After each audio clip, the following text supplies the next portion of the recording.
Assalamualaikum warahmatullahi wabarakatuh. Waalaikumsalam warahmatullahi wabarakatuh. Baik, mudah-mudahan kita semua dalam keadaan sehat walafiat ya di siang ini. Nah, pada siang ini saya akan melanjutkan pertemuan kita dengan membahas soal-soal.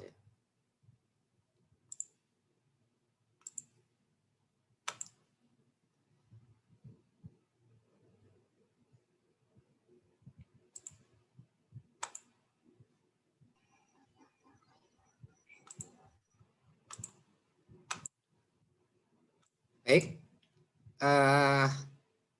karena target soalnya cukup banyak dan kemudian saya tidak memberikan kunci jawaban yang hanya soal. Jadi tolong Bapak Ibu peserta kelas supaya bisa mencatat jawabannya, dan jika memang ada yang ingin ditanya silakan ya. Langsung saja bertanya sambil mencatat ya. Saya akan membahas yang pertama adalah soal yang saya berikan di pertemuan ke-11. Kita mulai ya. Fendi adalah karyawan PT Jaya. Dia pernah nyeri lambung dan berobat ke rumah sakit. Biaya pengobatannya itu di kwitansi 600.000. Nah, di kwitansi karena Fendi ini tahu bahwa biaya pengobatan itu diganti oleh perusahaan tempat dia bekerja, maka di kwitansi sudah tertulis, sudah diterima dari PT Jaya untuk pengobatan Fendi. Jadi Fendi ini meminta rumah sakit membuat kwitansi atas nama PT Jaya. Kemudian setelah dia reimburse, perusahaan mencatat sebagai biaya pengobatan ya, medical expense. Nah, bagaimana perlakuan pajak ya terhadap biaya pengobatan yang sistem reimburse ya, sistem penggantian. Nah, menurut ketentuan perpajakan, yang biaya pengobatan dengan sistem reimburse seperti ini itu koreksi fiskal karena dia bukan objek PPh pasal 21. Berbeda jika sistem penggantian biaya pengobatan ini melalui dilakukan sebulan sekali melalui tunjangan biaya pengobatan ya. Karena melalui tunjangan biaya pengobatan berarti dia bagian daripada komponen gaji bruto dalam perhitungan pasal 21, berarti tunjangan biaya pengobatan tersebut kena perhitungan pasal 21 karena dia bagian daripada penghasilan bruto. Kurang lebihnya begini. Fendi reimburse. Nah, kalau dia reimburse langsung diganti kasir. Nah, kasir kemudian menyerahin accounting, dicatat jurnal biaya pengobatan, debit, kas kredit, berarti itu koreksi fiskal. Nah, supaya tidak koreksi fiskal, caranya adalah Fendi klaim, tapi tidak langsung diganti uang. Tapi nanti akhir bulan baru akan digabung dengan gaji.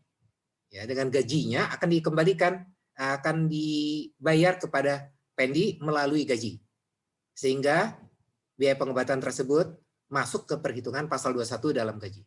Nah, kalau itu bisa tidak dikoreksi fiskal. Oke. Kurang lebih seperti itu. Nancy karyawati, status 2 anak, kawin 2 anak ya. Kerja manajer keuangan gaji sekian. Kemudian Nancy menanggung ayah yang sudah tidak bekerja, artinya di rumahnya ada ayah yang tidak bekerja dan seorang adik yang masih kuliah. Kawin 2 anak, ada ayah tidak bekerja, ada adik yang kuliah. Pertanyaannya, berapa PTKP yang boleh jadi pengurang? Seorang karyawati menikah, maka PTKP yang diperkenankan hanya untuk dirinya saja, TK0. Ya. Karena status kawin dan anak itu merupakan tanggungan suami, masuk ke status PTKP suami. Jadi untuk dirinya sendiri saja, yaitu TK0. Tetapi dia bisa menanggung ya menanggung yang memiliki hubungan vertikal, artinya atas bawah ya. Atas berarti ayah atau ibu ya, ke bawah berarti anak ya. Nah, kalau kembali ke kasus Nancy berarti dia punya ayah ke atas yang tidak bekerja. Jadi ayah bisa ditanggung oleh dia. Nah, adik itu tidak hubungan vertikal, ya ke horizontal, ke samping ya, dia sejajar ya. Jadi adik tidak ditanggung. Jadi Nancy TK 0 bisa menambah tanggungan 1 orang, ayahnya. Ya. Jadi PDKP-nya adalah 58.500.000. Ika menikah punya 3 anak, bekerja di PT Jaya Abadi, suaminya PNS. Nah, saya kira ini keterangan soal yang biasa ya. Gajinya 5 juta, dia ikut beberapa iuran pensiun, ya. Oke, dia dapat berapa tunjangan premi juga, saya kira bisa dibaca sendiri, dapat uang lembur juga, silakan dibaca sendiri. Kemudian pertanyaannya adalah hitung PPh pasal 21 bulan Januari dengan metode gross. Metode gross berarti metode yang umum digunakan, yaitu di mana PPh pasal 21 itu dipotong dari penghasilan karyawan. Ya. Jadi metode untuk perhitungan pasal 21 untuk gaji itu ada 3 metode, metode gross, metode gross up, metode net. Ya. Nah, kemudian ini yang diminta dalam soal adalah metode gross, berarti ini adalah yang umum, yaitu di mana PPh pasal 21 dipotong dari gaji penghasilan karyawan. Nah, saya kira perhitungannya biasa saja, nggak perlu saya bahas ya. Ini perhitungan biasa, di mana gaji tambah lembur, tambah tunjangan-tunjangan, tidak termasuk tunjangan itu ya, terkait dengan pensiun ya. Kemudian dapat penghasilan bruto, kemudian kurangi dengan biaya jabatan 5%, kemudian baru dikurangi dengan iuran pensiun, iuran jaminan hari tua ya, yang ditanggung oleh pegawai. Jadi kalau pegawai menanggung iuran pensiun itu ada 2 jenis, iuran pensiun sama jaminan hari tua, berarti dua-duanya dikurangi, jadi pengurang. Kemudian dapatlah penghasilan itu sebulan. Itu sebulan, kemudian dikalikan 12, disetahunkan, kemudian dikurangi untuk PTKP dirinya sendiri. Ingat, ini Ika menikah 3 anak. Tadi saya sudah jelaskan, seorang karyawati bekerja, maka status PTKP-nya hanya untuk dirinya sendiri, TK 0, 54 juta. Kemudian dapatlah penghasilan kena pajak setahun, kemudian kita kalikan dengan 5%, dapat pajak setahun, bagikan 12, dapatlah pajak 1 bulan, yaitu bulan Januari. Ya, saya kira itu, ini perhitungan biasa ya.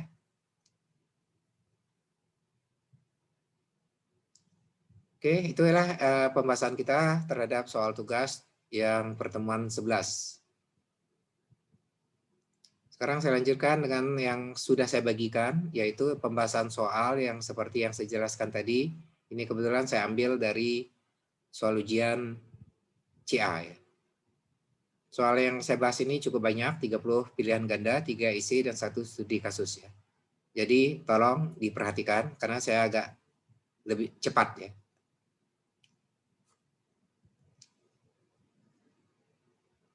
Oke, kita mulai. Nomor 1, hukum pajak yang memuat norma-norma yang menerangkan keadaan, perbuatan, dan peristiwa hukum yang dikenakan pajak, subjek pajak, dan tarif pajak adalah jawabannya hukum pajak material. Nah, sekarang saya akan jelaskan itu tentang hukum pajak material atau material tax law dengan hukum pajak formal. Ya. Karena seringkali dalam soal, tahun ini dikeluarin definisi material, nanti tahun depan dikeluarin definisi formal, tapi esensinya kan sama, cuma dibolak-balik ya. Jadi harus paham pengertian hukum material dan hukum formal. Hukum material atau material tax law adalah norma-norma yang menerangkan objek, subjek, dan besar pajak terutang. Contoh, Undang-Undang PPh itu material. Undang-Undang PPN itu material. Ya. Jadi yang mengatur objek, subjek, besar pajak terutang. Itu adalah hukum pajak material. Sedangkan hukum pajak formal adalah peraturan yang mengatur bagaimana hukum pajak material dilaksanakan. Jadi hukum pajak material dilaksanakan, nah berlakulah hukum pajak formal. Nah, itu biasanya terkait dengan hak, kewajiban, prosedur, dan sanksi. Contohnya Undang-Undang KUP. Jadi kalau ada pertanyaan, Undang-Undang KUP itu adalah hukum pajak material atau formal? Jawabannya formal. Kalau ada pertanyaan, Undang-Undang PPh itu termasuk hukum pajak formal atau material? Jawabannya material. Ya. Demikian juga PPN itu adalah hukum pajak material. Jadi biasanya satu materi itu dibolak-balik soal seperti itu. Ya. Kemudian 2, penghasilan dari Amin sebagai wajib pajak terdaftar di KPP setempat yang tidak termasuk objek pajak penghasilan. Jadi sebenarnya pertanyaannya, manakah yang bukan objek pajak penghasilan? Jawabannya adalah sebuah mobil seharga 100 juta sebagai warisan dari almarhum ayah. Jadi maksud di sini adalah yang bukan objek penghasilan adalah warisan esensinya ya. Lanjut 3, pada tanggal 16 Oktober 2012, sebuah perusahaan PD Murah membeli seperangkat mesin untuk sablon nilainya 100 juta. Masa manfaat mesin tersebut 4 tahun. Nilai residu akhir penyusutan 10 juta. Perhatikan di soal ya, ini bicara penyusutan aset tetap. Menurut akuntansi, residu masuk ke dalam perhitungan. Menurut pajak, nilai residu tidak termasuk perhitungan. Jadi harus kita berpikir cepat ya. Nah, berarti kalau kita bisa lihat di sini, pertanyaannya, berapa beban penyusutan tahun 2012 yang diperkenankan oleh pajak? Jadi adalah beban penyusutan fiskal yang pertanyaan di sini. Ya. Nah, pertama adalah kita menghitung dulu periode penyusutan. Beli 16 Maret 2012. Desember 2012 berakhir 31 Desember. Berarti dari tanggal beli sampai akhir tahun 3 bulan. Nah, kemudian tarik untuk harga perolehan 100 juta ya. Ya 100 juta ya. 100 juta bagi 4 tahun. Berarti dapat 25%. Ya. Jadi kalau kita bagi 100%, bagi 4 tahun masa penyusutan menurut pajak, ini golongan 1, berarti 25%. Jadi tarif penyusutannya adalah 25% kali 2. Karena ini kita menggunakan metode saldo menurun misalnya. Jadi kita 25% garis lurus, kalau pakai saldo menurun 50%. Nah sekarang kita coba menghitungnya. 3/12 kali 50% kali 100 juta. Nilai residu diabaikan karena kita ngitung fiskal. Maka kita dapat angka 12.500.000. Jawabannya C. Ya. Karena kalau jawabannya kita pakai garis lurus, 100 juta bagi 4 berarti 25 juta per tahun. Ya. 25 juta per tahun. Berapa bulan?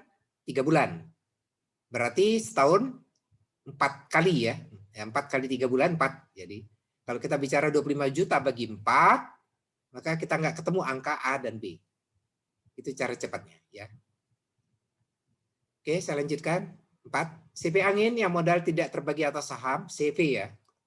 Ini bentuk CV, modal tidak terbagi atas saham, memiliki biaya sebagai berikut.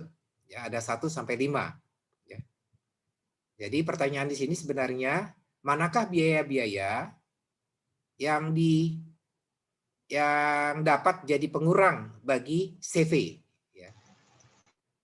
Ini pertanyaannya, manakah biaya-biaya di antara 5 ini yang dapat jadi pengurang? Sekarang kita coba 1. Biaya gaji yang dibayarkan kepada pemilik modal. Ini tidak boleh. Koreksi fiskal. Karena salah satunya adalah penghasilan yang dibayarkan kepada pengurus, ya, pengurus pemilik modal untuk perusahaan yang modalnya tidak terbagi atas saham itu dikoreksi fiskal ya. Merupakan penghasilan yang bukan objek pajak ya. Oke, angka 1 nggak boleh. Kemudian biaya makan dan minuman bagi seluruh karyawannya. Berarti ini makanan dan minuman ya. Makan dan minuman. Makanan dan minuman ini koreksi fiskal, tetapi menjadi boleh ya, tidak dikoreksi jika berlaku untuk seluruh karyawan. Jadi ketentuannya begitu. Saya ulangi, biaya makan dan minuman yang ditanggung oleh perusahaan adalah koreksi fiskal, kecuali jika disediakan fasilitas itu untuk seluruh karyawan. Kemudian berarti boleh ya, nomor 2. C, zakat, boleh. Karena dibayar ke Bazis. Bazis ini lembaga resmi yang disahkan oleh pemerintah. Kecuali zakat ini dibayar kepada yayasan swasta. Itu koreksi fiskal. Ya, hati-hati. Kemudian 4, iuran pensiun pegawai yang dibayar kepada dana pensiun yang disahkan oleh pemerintah boleh. Biaya royalti atas pemakaian merek ya boleh ya. Royalti boleh. Jadi yang tidak diperkenankan jadi pengurang menurut ketentuan pajak untuk CV Kembali lagi CV. CV itu adalah yang modal yang tidak terbagi atas saham, itu adalah angka 1. Maka jawabannya yang boleh jadi pengurang adalah 2, 3, 4, 5. Jadi B jawabannya. Berikut data transaksi yang tersedia untuk perhitungan persediaan akhir ya 2012. Ini ya. Kemudian ini ada tanggal, deskripsi ya beli jual, harga per unit, kemudian harga beli, harga jual, harga beli ya. Kemudian di sini pertanyaannya berapa nilai persediaan akhir tahun 2012 ya. Nah, tergantung kepada metode ya. Tergantung kepada metode.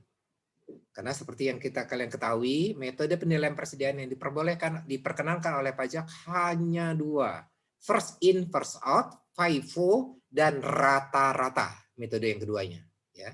Selain itu tidak diperkenankan oleh pajak. Sekarang kita coba menghitungnya. Ya. Nah, saya kasih perhitungan di bawah ya, di sini. Ya. Jadi persediaan akhir itu berasal dari, lihat aja unit ya, kita bicara unit dulu. 1000 unit, dibeli tambah, jual dikurangi, tambah beli lagi 450 tambah, beli lagi 2000 nambah, kemudian dikurangi, ada penjualan akhir 500. Jadi total persediaan akhirnya diketahui 2250 unit. Ya, kemudian kita hitung rata-rata misalnya, kita hitung rata-rata ya. Karena ini A ini poinnya rata-rata. Jawaban A, pilihan A rata-rata. Kita coba. Ini 1000, jadi saldo awalnya 1000. Harganya totalnya 4.000 per unit, harga per unit maksud saya. Jadi saldo awal ini totalnya adalah 1.000 kali 4.000. Yang setiap pembelian dijumlahkan. Pembelian berikut 1.500 kali 5.000. Pembelian berikut 450 kali 5.500. Pembelian berikut adalah 2.000 kali 4.500. Oke? Maka kita dapat adalah penjumlahan total persediaan awal tambah seluruh pembelian. Oke, paham ya? Nah, total tersebut dibagi dengan jumlah kuantiti persediaan awal ditambah dengan pembelian. 4.950, yaitu berasal 1.000 persediaan awal. Pembelian pertama 1.500 berarti 2.500. Pembelian berikut 450 berarti total 2.950. Ditambah dengan 2.000 pembelian terakhir, total 4.950. Jadi total rupiahnya, persediaan awal tambah pembelian, dibagi dengan kuantiti. Persediaan awal dan pembelian. Maka kita dapat rata-rata 4641. Nah, sehingga kita bisa menghitung nilai persediaan rata-rata adalah persediaan akhir 2.250 kali dengan per unitnya rata-rata 4.641. Total nilai persediaan metode rata-rata adalah 10.442.250. Nah, kita kembali ke pilihan jawaban A. Yang kita pilih A. Coba kita lihat FIFO misal. Kita nguji FIFO. Cara cepatnya begini FIFO. FIFO ini first in, first out. Ya. Jadi kalau misal kita sudah tahu berapakah persediaan akhir, nah kita hitung dulu persediaan akhir, 2.250 unit. Pertanyaannya, berapakah nilai persediaan akhir tersebut jika kita menggunakan FIFO? Caranya gampang begini. Lihat saja baris terakhir pembelian. 2.000 di sini ya. Kita lihat baris terakhirnya, 2.000. Jadi logikanya begini, first in, first out. Berarti yang masuk pertama, saldo awal beli-beli pertama, kita habis. Jadi yang tersisa itu pasti dari pembelian yang paling bontot, paling terakhir. Jadi kita ngitung nilai persediaan akhir, kalau metode FIFO ya dari bawah. Gitu ya. 2.000. Kita pengen ngitung 2.250. Berarti 2.000-nya berasal dari pembelian 9 Agustus. Harganya 4.500. Kalikan. Berarti nilai persediaan yang kita hitung kurang 250. Tarik ke atasnya. Berarti dia berasal dari pembelian 11 Desember, yaitu bagian dari 450. Kalikan 5.500. Maka kita akan dapat nilai persediaan akhir menurut metode FIFO. Jadi gampang ya kalau metode FIFO ngitungnya. Kita nomor 6. Profesor Wolfgang ya. Ini guru, seorang profesor atau guru dari Jerman. Ya. Nah, ini kita lihat dulu pertanyaan biar nggak terlalu panjang membaca soalnya. Bagaimana dampak aspek perpajakan keputusan tersebut bagi Universitas Smart, dan Wolfgang. Berarti ini kita mesti baca kasus. Jadi ada kerjasama antara Universitas Jerman dan Universitas Smart di Indonesia, mengajar di Smart di Indonesia. Ya. Kemudian selama P3B, sesuai dengan ketentuan P3B maksudnya, selama 2 tahun pertama sejak kedatangannya, dibebaskan ya, untuk profesor, guru besar, itu dibebaskan dari pengenaan pasal 21 selama 2 tahun ya. Itu memang ketentuan dari P3B ya. P3B ini adalah perjanjian bilateral antara Indonesia dengan negara tertentu untuk menghindari pemajakan berganda ya. Di pertemuan sebelumnya sudah menjelaskan. Nah, salah satu poin di P3B itu memang menyebut untuk profesi guru besar, profesor, itu memang untuk 2 tahun mendapat pembebasan ya, dibebaskan dari pengenaan pajak di salah satu negara yang kerjasama tadi ya. Ia datang ke Indonesia tahun 2012. Penghasilannya itu selama setahun 360 juta. Fasilitas yang diperoleh adalah sewa tempat tinggal, sewa kendaraan, ya. Kemudian PTKP-nya statusnya TK0, ya. Kemudian ini status PTKP-nya tergantung tahun ya. Ini kebetulan tahunnya adalah 2012 dan 2013 soal lama. Kemudian sejak Januari 2015 tempat tinggal dan kendaraan diganti dengan tunjangan perumahan. Jadi artinya dulu disediakan, sekarang diganti dengan uang, tunjangan ya, berupa uang. Bagaimana dampaknya ya, pertanyaannya. Nah, jadi kalau kita hitung, misalnya kita hitung nih ya, berdasarkan hitungan. Ini misalnya PKP bagi Universitas Smart ini ya, kita lihat ya. Ini bagi Universitas Smart. Smart ini kan PKP-nya 360 juta di soal ada ya.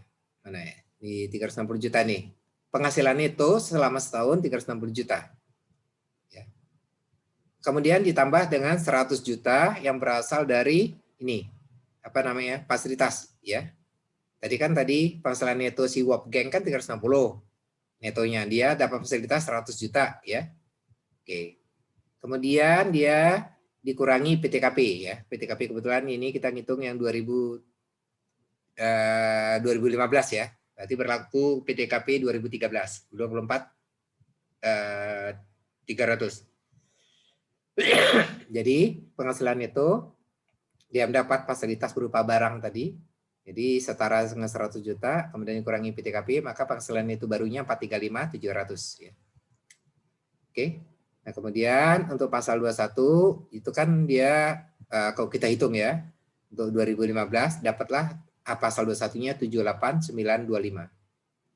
Nah, kemudian waktu tahun 2013 itu pasal 21 yang kita hitung adalah dapat angka 53925 ya. Ini kita bisa hitung ya, dari penghasilan netonya kurangi PTKP ya, dikalikan tarif ya di tahun 2013 ya. Kemudian kalau kita hitung untuk 2015 dengan kondisi penghasilan kena pajak yang 435.700, 2015 dapat pasal 21 78925. Maka berarti bagi Wolfgang, nah sekarang kita lihat efeknya bagi Wolfgang. 2013 PPh 21-nya 53.925.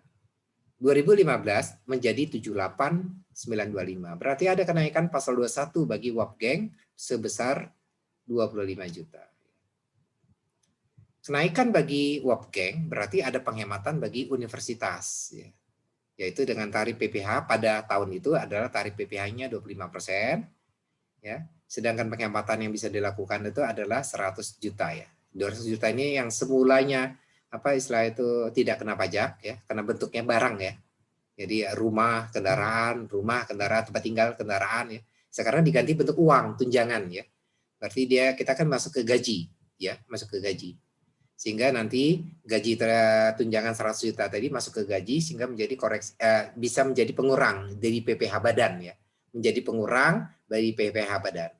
Karena kalau dia bentuknya masih fasilitasnya bentuk rumah, bentuk kendaraan, itu koreksi fiskal ya. Jadi kalau pemberian bentuknya barang, natura, itu koreksi fiskal. Tapi kalau bentuknya uang dan itu dimasukkan ke dalam gaji, maka dia masuk objek pasal 21. Berarti nanti ada penghematan di PPh badan yang semula koreksi menjadi tidak koreksi. 25% itu 25 juta. Jadi dapat dikatakan ya, Jadi bagi Wolfgang ini merugikan, tapi bagi universitas itu menguntungkan. Ya, kesimpulannya ya. Karena PPh Saldo 1 Wolfgang 25 juta naiknya akibat perubahan kebijakan tersebut. Tapi dari segi PPh badan kita ada saving turun 25 juta. Itu jawabannya.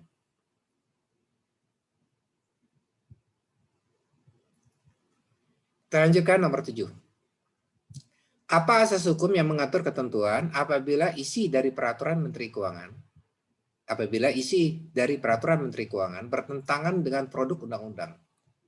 Maka yang dijadikan pedoman adalah isi undang-undang. Jadi begini, ada pertentangan peraturan Menteri Keuangan dengan undang-undang.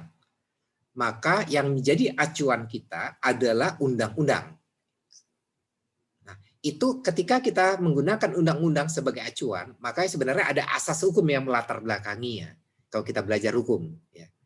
Nah, jawabannya asas hukum yang mengatur tentang itu, mengatur tentang tadi. Jadi kalau ada pertentangan PMK dengan UU, maka kita harus pilih UU. Itu asas hukumnya adalah lex superior derogat lex inferior. Ya, ini adalah asas hukumnya. Saya ulangi, B ya, lex superior derogat lex inferior. Nah, kalau kita bicara hukum pajak, ada 3 asas hukum dalam pajak. Ya, ini saya kasih teorinya. Yang pertama adalah lex superior derogat legi inferior. Ini artinya peraturan yang lebih tinggi mengesampingkan yang rendah. Jadi rendah lawan tinggi, peraturan tinggi, maka pakai yang tinggi, yang rendah abaikan. Itu asasnya lex superior derogat legi inferior. Kemudian asas hukum kedua dalam pajak adalah lex specialis derogat legi generalis. Artinya asas penafsiran hukum yang menyatakan bahwa hukum yang bersifat khusus lex specialis mengesampingkan hukum yang bersifat umum lex generalis. Jadi hukum spesialis khusus itu mengesampingkan hukum yang bersifat umum generalis. Jadi spesialis mengalahkan generalis. Kalau yang pertama tadi superior mengalahkan inferior. Kemudian yang ketiga, lex posterior derogat legi priori. Artinya peraturan yang sederajat. Jadi kalau ada yang sama peraturan Menteri Keuangan misalnya, sama-sama peraturan Dirjen Pajak misalnya, ya. Maka yang terbaru mengalahkan yang lama. Kurang lebih begitu. Jadi asas hukum ini ada disebut lex posterior derogat legi priori. Nah, kalau ini kan PMK lawan undang-undang, berarti yang di atas ya. Maka kita gunakan yang atas mengalahkan yang bawah, berarti superior derogat lex inferior. B. 8. Hal-hal berikut yang dibenarkan menurut ketentuan perpajakan atas transaksi yang terjadi pada bulan Maret 2018. Saya langsung kepada jawaban ya, karena masih banyak lagi soal-soal supaya semua dapat saya jelaskan ya. Nanti daripada saya potong di tengah, nanti kalian suruh baca sendiri. Ya. Saya langsung ke jawaban aja. Hal-hal berikut yang dibenarkan menurut ketentuan perpajakan atas transaksi yang terjadi pada bulan Maret 2018. Kita langsung ke jawaban. Dana pensiun Mandira menerima bunga deposito dan tabungan serta diskonto sertifikat Bank Indonesia yang diterima atau diperoleh dari PT Bank BRI, maka atas bunga tersebut tidak dilakukan pemotongan PPh. Jadi kata kuncinya di sini adalah pendapatan bunga, ya bunga deposito tabungan, ya, yang dibayarkan BRI kepada dana pensiun itu bukan merupakan objek pajak. Jadi atas bunga tersebut tidak dilakukan pemotongan PPh. 9. Perusahaan menyewa helikopter dari Balikpapan ke Pulau Sangau, Kalimantan Timur dengan membayar sewa 30 juta. Sewa helikopter. Sewa helikopter ini itu termasuk adalah sewa salah satu jenis sewa yang masuk kategori penerbangan dalam negeri khususnya jasa charter. Jasa charter. Nah, menurut ketentuan itu merupakan objek PPh pasal 15. Saya ulangi, sewa charter helikopter itu merupakan objek PPh pasal 15. Tarifnya 1,8% efektif. Jadi tarif efektifnya adalah 1,8%. Maaf, 1,8%, betul. Jadi kembali ke ini berarti sewa helikopter 30 juta, berarti kalian cukup cari aja tarif 1,8. Berada di jawaban B. Kalikan 30 juta. Maka inilah besar PPh pasal 15. 10. Kapan wajib pajak orang pribadi yang menjalankan usaha atau melakukan pekerjaan bebas wajib mendaftarkan diri untuk memperoleh NPWP? Jadi orang punya usaha ya atau pekerjaan bebas. Jawabannya paling lambat 1 bulan setelah usahanya mulai dijalankan secara komersial. Saya ulangi, setelah usahanya mulai dijalankan secara komersial. Jadi pilihan jawabannya A. 11. Wajib pajak menerima SKPKB. SKPKB ini singkatan surat ketetapan pajak kurang bayar ya. SKPKB. Surat ketetapan pajak kurang bayar. Sebesar 2.500.000 yang diterbitkan pada tanggal 10 Januari 2013 dengan batas akhir 9 Februari 2013. Wajib pajak diperbolehkan mengangsur selama 5 bulan dengan jumlah tetap 500. 5 bulan kali 500, 2.500.000. Pertanyaannya, berapakah sanksi administrasi bunga untuk angsuran ketiga? Nah ini hati-hati ya. Pertanyaannya angsuran ketiga bunga. Jawabannya gampang ya. Jadi cari saja saldo utang ya. Jadi sebelum kita angsur ketiga itu, angsuran ketiga, saldo utangnya berapa? Pokok utang kurang bayar kita kan utang pajaknya 2.500.000. Angsuran ketiga berarti ada 2 kali angsur ya. Paling gampang kita langsung hitung 2 kali angsur. Sudah 2 kali angsur. Berarti 1 juta. Nah, berarti sisa utang kita 2,5 juta kurangi 1 juta, 1,5 juta.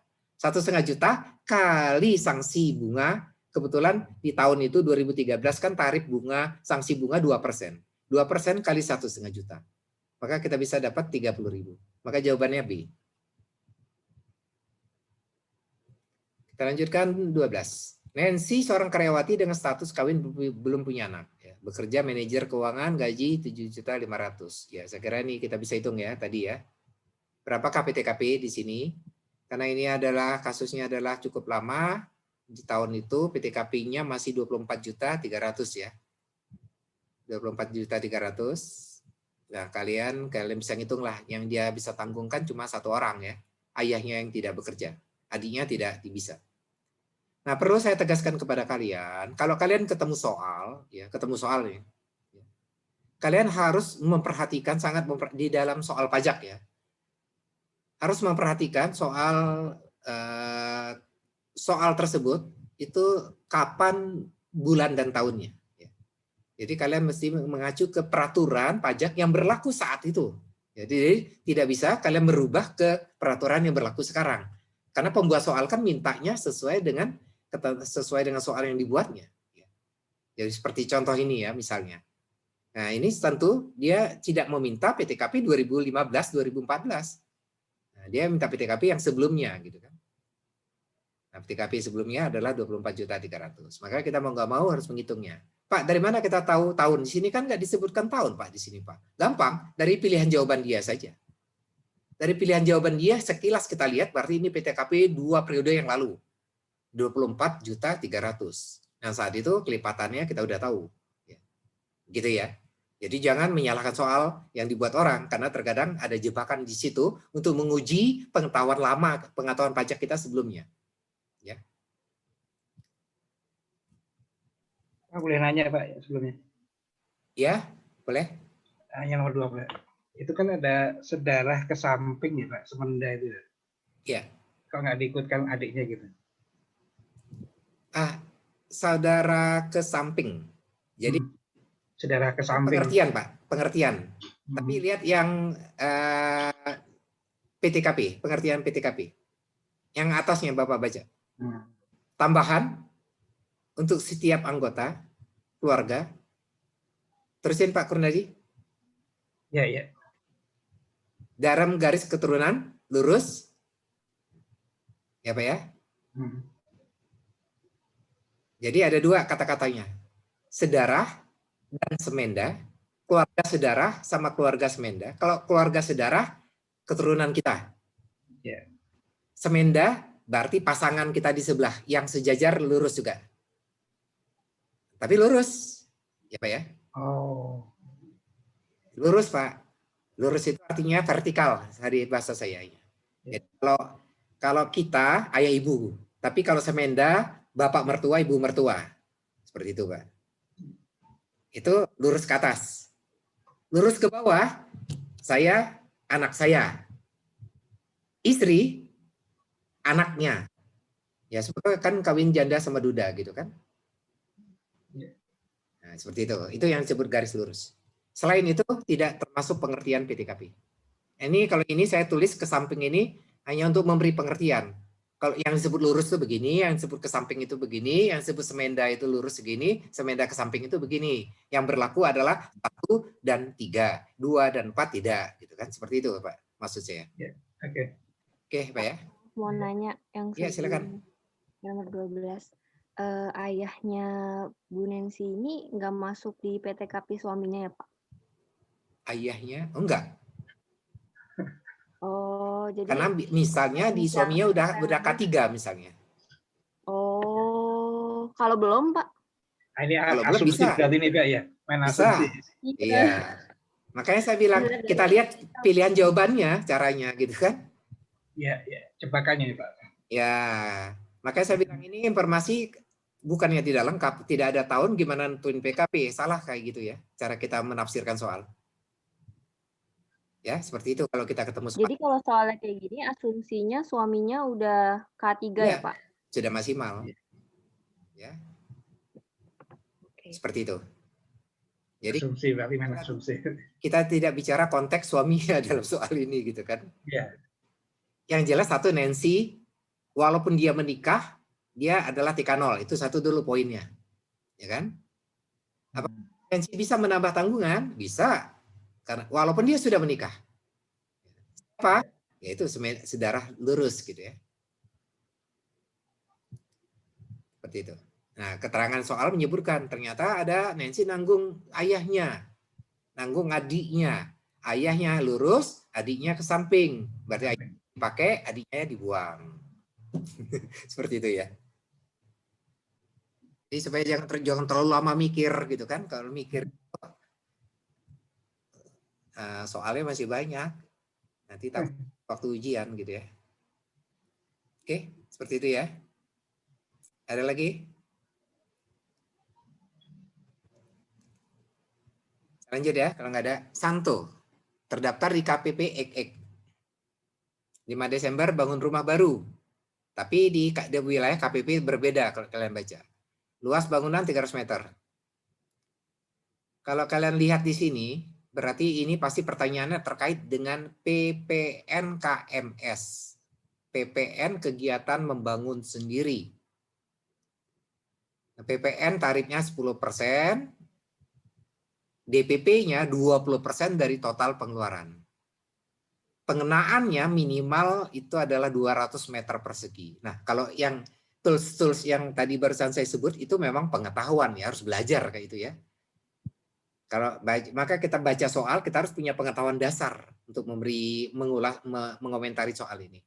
Jadi kalau nggak tahu PPN KMS, nggak tahu luasnya 200 meter, nggak tahu DPP 20%, yakinlah blank. Ada yang ngitung pilihan A, B, C, D jawaban itu ngitung urut kancing nanti. Oh tadi udah jawaban A, sekarang B. Pasti nanti silangnya di B gitu kan. Dan seterusnya.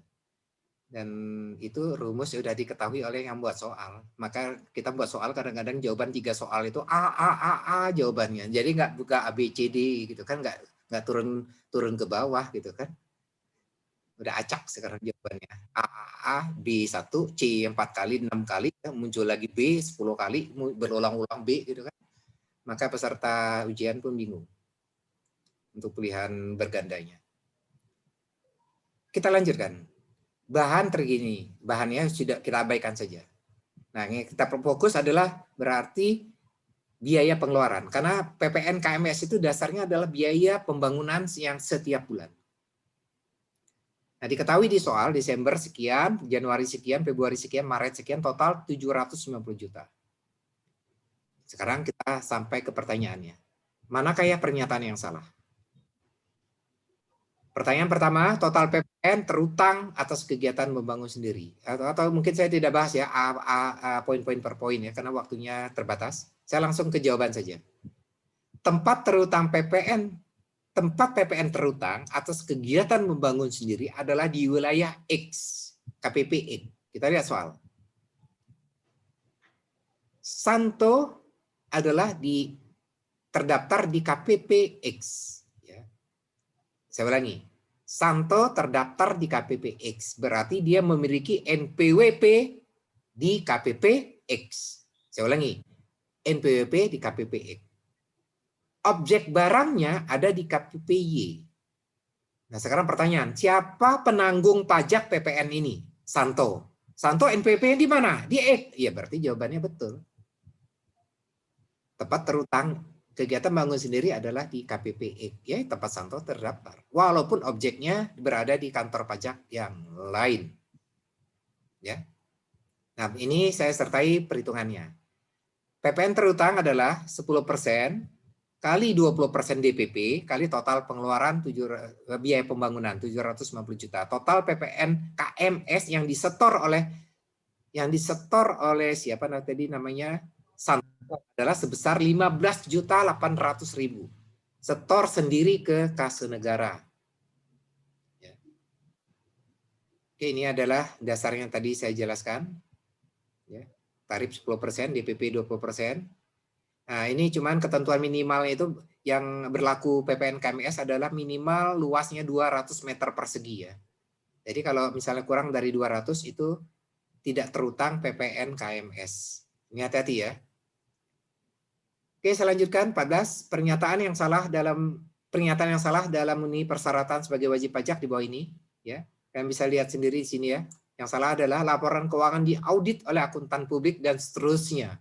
Ini tidak benar ya, tidak perlu diaudit ya.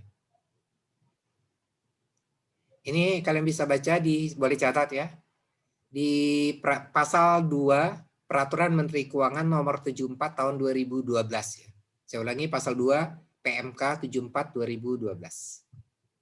Itu ada tentang ketentuan syarat-syarat wajib pajak dengan kriteria tertentu. Ini pertanyaannya, wajib pajak dengan kriteria tertentu.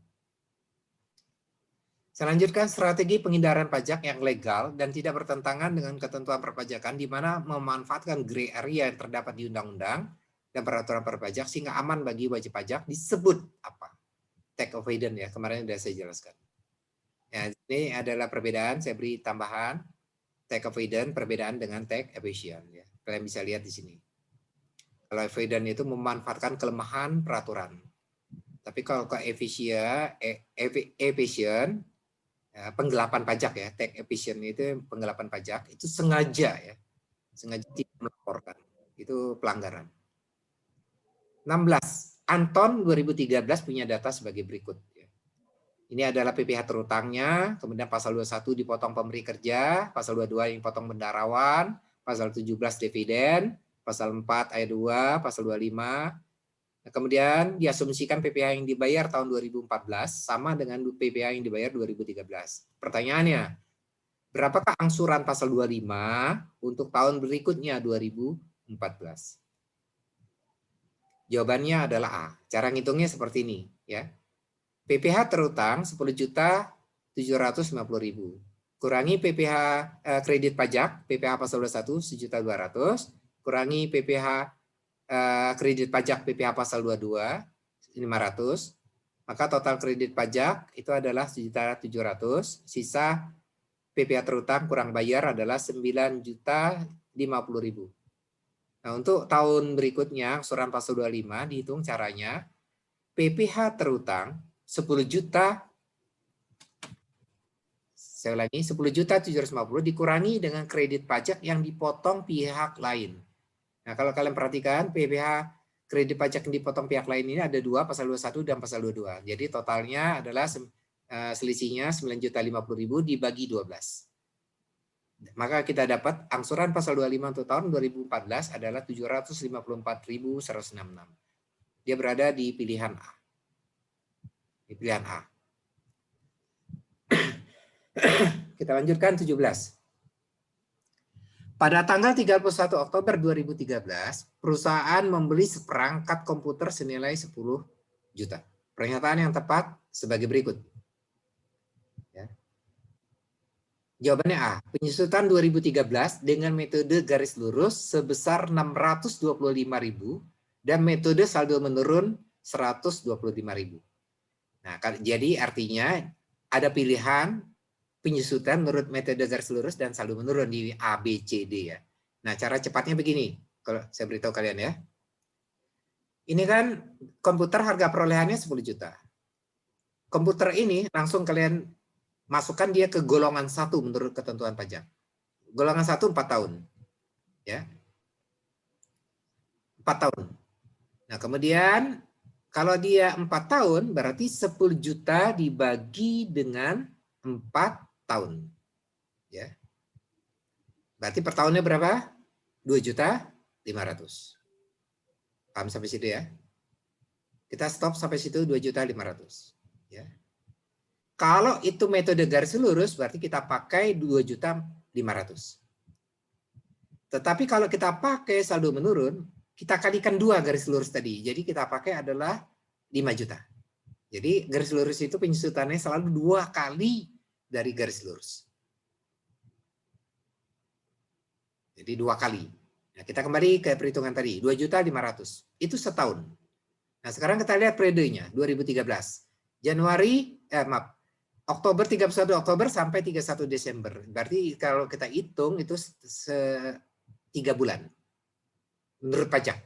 Pak, kenapa 3 bulan? Padahal 31 Oktober kan akhir.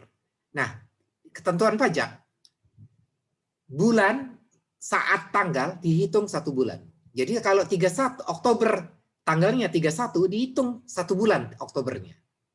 Jadi Oktober, November, Desember 3 bulan. Ya, itu ketentuan pajak. Tanggal berapapun bulannya itu dihitung menurut pajak dalam rangka menghitung penyusutan. Berbeda dengan akuntansi ya. Oke. Nah, berarti 3 bulan per 12 kali 2.500.000. Kita kembali ke yang pertama tadi. Maka kita akan mendapat angka 625.000. Nah, berarti kalau garis lurus, kalau saldo menurun kali 2, berarti 1.250.000. Maka kalau kalian dapat angka itu dengan cepat, maka kalian bisa memilih A jawabannya. 18. Sebuah perusahaan bergerak di bidang penjualan alat fitness. Selain memasarkan produk, barang maksudnya, juga menawarkan gudang untuk disewa. Biaya iklannya diketahui sebagai berikut ya. Biaya iklan, pameran, dan sebagainya. Pertanyaannya, berapa biaya iklan dan promosi yang dapat dibebankan sebagai pengurang penghasilan menurut ketentuan perpajakan?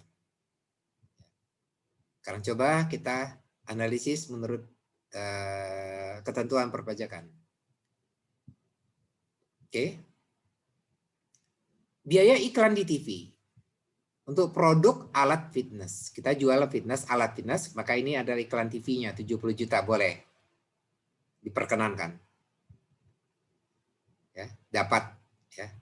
Biaya iklan di koran untuk gudang yang disewakan. Gudang ini adalah objek PPh, gudang ini pendapatannya adalah pendapatan sewa. Pendapatan sewa gudang itu masuk ke jenis PPh yang dikenakan objek PPh final. Karena dia merupakan penghasilannya adalah merupakan objek PPh final, maka biaya-biaya yang dikeluarkan dalam rangka mendapatkan penghasilan yang dikenakan PPh final itu dikoreksi fiskal. Jadi 10 juta dikoreksi. Kenapa? Pak, sesama biaya iklan di koran. Iya, tapi ini kan untuk iklan gudang. Nanti penghasilannya, kalau misal laku, penghasilan sewa gudang, itu objek PPh final. Maka biaya-biaya terkait dengan PPh final itu dikoreksi. Oke. Biaya pameran produk-produk alat fitness boleh. Biaya promosi produk alat fitness selama alat fitness boleh 30 juta. Jadi yang diperbolehkan 70, 50, 30. Total 150. B jawabannya. 19. Edo bekerja pada sebuah perusahaan sebagai pegawai tetap 1 September 2013. Menikah, belum punya anak. Gaji sebulan 5 juta. Iuran pensiun yang ditanggung sendiri, dibayar sendiri 150.000. Pertanyaannya, berapa uang yang dibawa pulang oleh Edo? Atau kita sebut take home pay ya. Nah, tinggal dihitung saja ya. Kalian bisa hitung sendiri, gaji dikurangi pengurangan, PTKP, bla bla bla bla. Kemudian uang yang dibawa pulang Edo jumlahnya adalah 7.806.562. Selama menghitungnya toolsnya benar, pengurangnya benar, PTKP-nya benar ya, tarifnya benar, maka hasilnya itu pasti tidak mengingkari prosesnya gitu ya. Tapi kalau kita ada yang terlupakan, lupa PTKP tahun berapa, lupa-lupa ingat ya.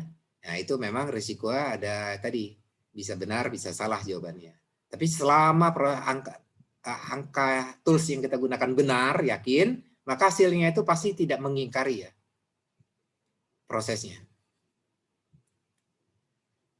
Oke, 20 ya. Fendi, karyawan Melati, mengalami nyeri lambung. Saya kira ini udah jawaban yang tadi ya, yang bagian dari tugas pertemuan 11. Ya, saya sudah menjelaskan. 21, Samjaya PKP, bayar sewa bangunan 10 bulan, 100 juta kepada murah, sesama PKP. Tidak termasuk PPN. Pertanyaannya, berapa kas yang dikeluarkan oleh Samjaya? Jadi kas yang dibayarkan. 100 juta tidak termasuk PPN. Ya, jadi kita hitung dulu. DPP 100 juta, PPN 10 juta, kemudian karena ini sewa merupakan objek PPh pasal 4 ayat 2 final, saya ulangi, merupakan objek PPh final pasal 4 ayat 2, tarifnya 10%, maka 10% kali DPP. Ya. Maka dikurangi 10 juta, maka kas yang dibayar adalah sebesar 100 juta. Jawabannya B. Kita lanjutkan 22. PT Triple A tahun 2014 memulai usaha perdagangan elektronik. Omsetnya sampai dengan Maret 2014 3,6 miliar, bulan April 1,5 miliar. Pertanyaannya, dalam hal ini apa? Dalam hal ini yang harus dilakukan PT AA adalah, jadi yang dilakukan oleh PT AA adalah, jawabannya adalah harus melaporkan usahanya untuk dikukuhkan sebagai PKP pada tanggal selamat-lambatnya tanggal 31 Mei 2014. Ya. Ini dasarnya adalah Peraturan Menteri Keuangan nomor 197 tahun 2013 ya. Berlaku efektif 2014. Kalian bisa baca nanti ya. Kalian catat saja Peraturan Menteri Keuangan 197 2013. Di mana yang menjelaskan tentang ketentuan untuk mendaftarkan diri menjadi pengusaha kena pajak. Oke. 23, Ibu Yuni, pengusaha konveksi PKP. Ya, kalian bisa lihat di sini mendapat pesanan seragam karyawan. Selesai semua Agustus 2013, kemudian diserahkan. Pembayaran diterima 5 November 2013, berarti 3 bulan setelah barang diserahkan. Jadi perhatikan tanggal ya, ini hati-hati di tanggal. Juni dapat pesanan. Agustus barang selesai dan diserahkan. Pembayaran November, jadi ada 3 tanggal, ada 3 bulan ya. Kemudian faktur pajak baru dibuat saat diterima pembayaran. Jadi faktur pajak dibuat bulan November. Nah, bagaimana perlakuan atas faktur pajak tersebut?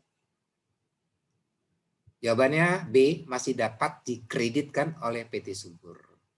Karena pengkreditan faktur pajak yang masukan itu paling lama 3 bulan setelah berakhirnya masa pajak yang bersangkutan. Nah, kalau kalian perhatikan di sini, barang diserahkan kapan? Agustus. Agustus. Nah, patur pajak dibuat November saat pembayaran ya. Jadi masih 3 bulan ya. Agustus kan hitungnya. Jadi September, Oktober, November 3 bulan. Masih bisa dikreditkan di masa pajak November. Karena menurut ketentuannya paling lama 3 bulan setelah berakhirnya masa pajak. Masa pajak yang seharusnya kan Agustus. 3 bulan setelah itu kan September, Oktober, November. Masih bisa dikreditkan. 24 PT Karya PKP mengimpor mesin dari Thailand. Harga 200 juta tanpa menggunakan SKB PPH pasal 22 dan SKB PPN. Kemudian ada biaya asuransi ya, mesin, biaya pengiriman, perusahaan punya API. API ini adalah angka pengenal impor ya. Jadi kalau untuk perusahaan yang memiliki API, tarif PPH pasal 22 impornya otomatis kita ingat itu adalah tarifnya berapa? Sebesar 1,5% ya. Ya 1,5% ya. Kalau 2,5%. Kalau tidak memiliki API, angka pengenal impor itu tarifnya pasal 22-nya impor itu 7,5%. Kemudian diketahui ini menggunakan tarif biaya masuk ya. Sebesar 0%. Ini biaya masuk Asian China Free Trade Agreement ya. Kemudian dalam prosedur pengurusan impor menggunakan jasa PBJK dengan biaya jasa 2 juta, tidak termasuk PPN. Pertanyaannya yang kita lihat, berapa nilai impor transaksi yang dijadikan DPP, dasar pengenaan impor. Kita mulai menghitung. Yang pertama kita harus hitung cost. Di sini cost-nya adalah dalam soal disebutkannya 200 juta ya. Ini harga mesin, cost. Kemudian insurance. Ini insurannya 10% dari harga mesin, 10% kali 200 juta, 20 juta. Freight 10 juta. Jadi harga CIF atau nilai pabean adalah 230 juta. CIF itu cost insurance freights atau disebut nilai pabean. 230. Biaya masuk karena ini kerjasama Asian China Free Trade ya, agreement 0%, berarti 0%. Jadi total biaya impor yang menjadi dasar pajak adalah 230 juta. Jadi kita kembali ke pilihan jawaban, berarti jawaban yang benar adalah A. 25. Apa asas hukum yang mengatur ketentuan bahwa apabila ada warga negara yang mendapat penghasilan deposito dalam pemotongan pajaknya menggunakan tarif persetujuan penghindaran pajak berganda P3B dan tidak menggunakan tarif undang-undang PPH. Ya. Jadi apa asas hukum? Ya, pertanyaan asas hukum masih ingat kan 3 asas hukum pajak ya. Jadi warga negara ya menggunakan tarif P3B tidak menggunakan undang-undang, padahal P3B lebih rendah daripada undang-undang PPH ya. Undang-undang PPH tinggi. P3B kan turunannya bawah. Nah, tapi kita bisa menggunakan tarif P3B karena ada asas hukumnya. Ya.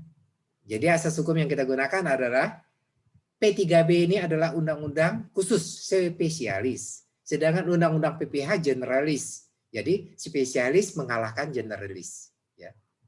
Jadi yang kita jawabannya adalah A. Lex spesialis derogat leg generalis. Spesialis mengungguli generalis. Ya. Tadi, oke.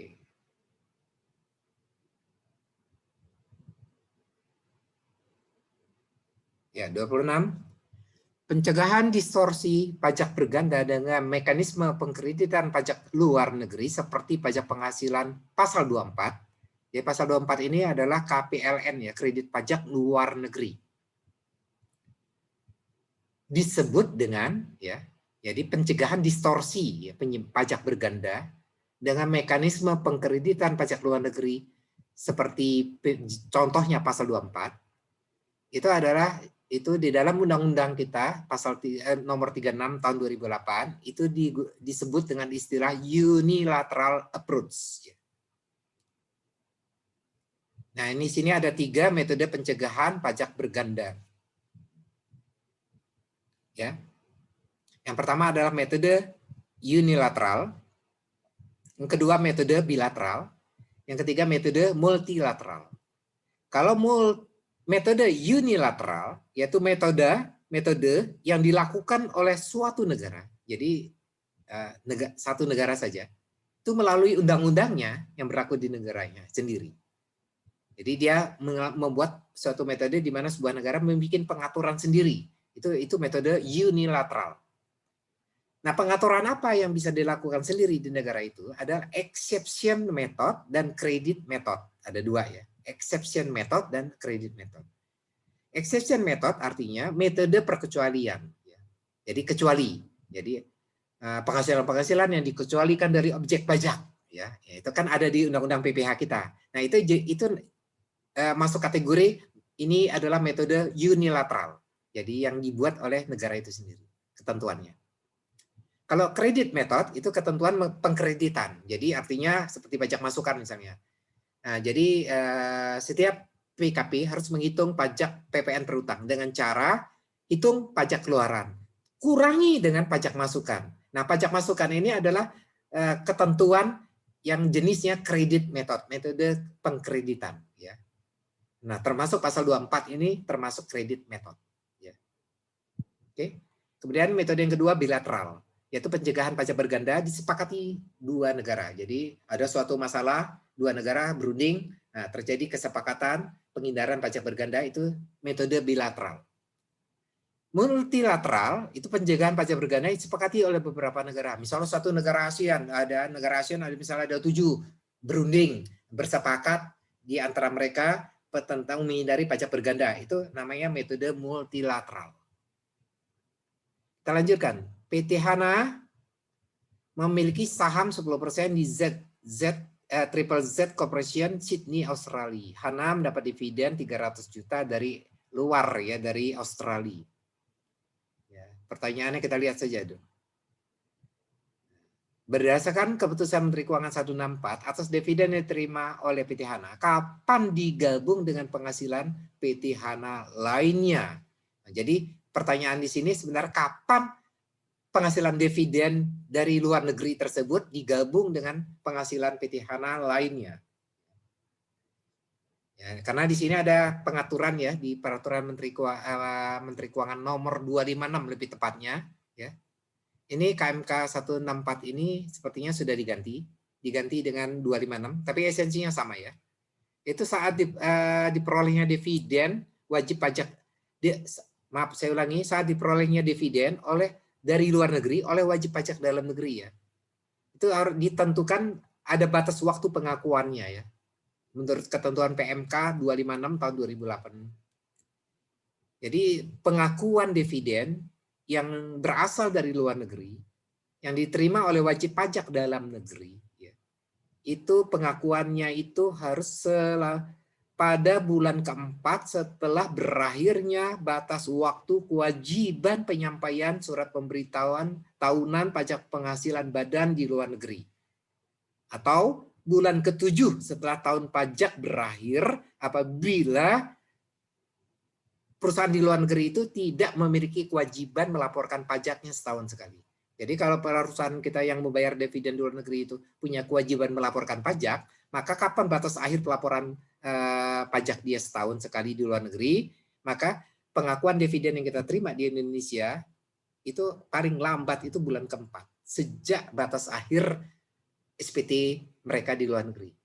Tetapi kalau ternyata di negaranya itu tidak ada kewajiban melaporkan SPT tahunan, tidak ada kewajiban misalnya di negaranya, maka dividen yang berasal dari negara tersebut itu paling lambat kita harus akui pada bulan ke-7. Ini ketentuan PMK 256. Nah, kita kembali ke sini. Hana terima dividen kapan? 2011. Lihat ya, tak perhatikan tahunnya ya. 2011. Kemudian dibagikan kapan? Maaf, saya ulangi. Dividen itu 2011, tapi diputuskan itu lewat rapat umum pemegang saham bulan Juli 2012. Ya. Bulan Juli 2012, dibagikan Februari 2013. Nah, kalau kita lihat sekilas di sini berarti kan umumnya pengakuan dividen itu diakui pada saat dibagikan Februari 2013. Tetapi menurut ketentuan PMK 256/2008 tidak begitu ya. Maka dia melihat ini dividen tahun berapa? 2011.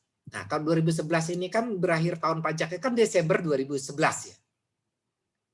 Ya, kalau kita lihat dividen 2011 tahun 2011. 2011 sendiri itu kan berakhir tahun pajaknya kan Desember. Nah, berarti batas akhirnya adalah paling lambat adalah bulan keempat. Jika ada di Sydney, di Australia itu ada kewajiban pelaporan SPT tahunannya, atau jika dia tidak punya kewajiban melaporkan SPT tahunannya, maka selambatnya itu bulan ke-7, maka dividen itu harus dibagikan.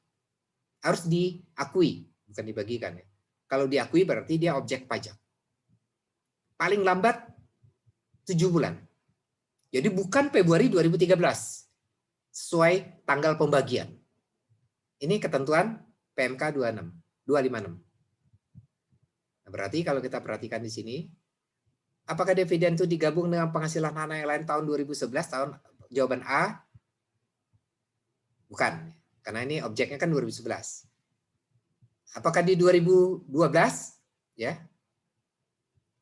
Tidak. Kalau 2012 berarti bisa Desember 2012. 2013 Februari? Tidak. Dia adalah bulan ke-7. Bulan ke-7 setelah berakhirnya tahun pajak. Dividen. 2011 berarti Juli 2012. Jawabannya B.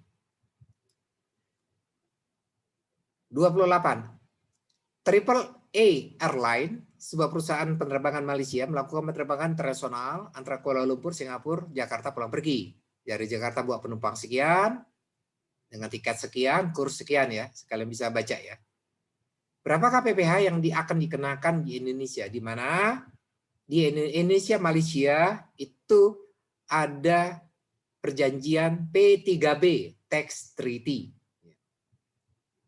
Jadi Indonesia, Malaysia ada perjanjian P3B, Tax Treaty. Pertanyaannya berapakah pajak penghasilan dikenakan di Indonesia? Kalian perhatikan di sini, ya.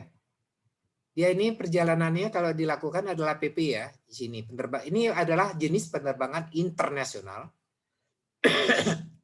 dari Kuala Lumpur ke Singapura, ke Jakarta, dari Jakarta ke Singapura ke Kuala Lumpur. Nah, pertanyaannya waktu dia berangkat di Jakarta, berangkat dari Jakarta ya, balik kembali ke Kuala Lumpur, berarti dia objek pajak penghasilan di Indonesia ya, karena dia terima penghasilan dari negara Republik Indonesia, makanya dia berangkat dari Jakarta. Maka terhitung di situ 250 penumpang berangkat dari Jakarta. Berarti ada pajak untuk negara Indonesia di situ. Nah, walaupun uang tadi, uang penerbangan, uang penghasilan penerbangan tadi kan dibawa ke Malaysia karena dia adalah perusahaan penerbangan Malaysia gitu ya. Tapi Indonesia berhak memajaki. Ya. Nah, bagaimana besarnya pajak yang dikenakan Indonesia? Nah, inilah pertanyaannya. Ya. Ternyata jawabannya, ya, di mana jawabannya adalah tidak ada, karena pajak penghasilan dipungut di Malaysia. Nah, ini tercantum aturannya ada di KMK 417/116 1996. KMK 417 tahun 1996. Disebutkan di sana. Ini KMK 147 itu tidak berlaku ya. Ini misalnya kalau ada yang menyebut ini tidak berlaku, yang berlaku adalah KMK Keputusan Menteri Keuangan nomor 417/1996. Yang mengatur begini, penghasilan bagi wajib pajak perusahaan pelayaran dan atau penerbangan luar negeri adalah sebesar 2,64% dari peredaran bruto dan bersifat final. Ini yang disebut jenis PPh pasal 215 final.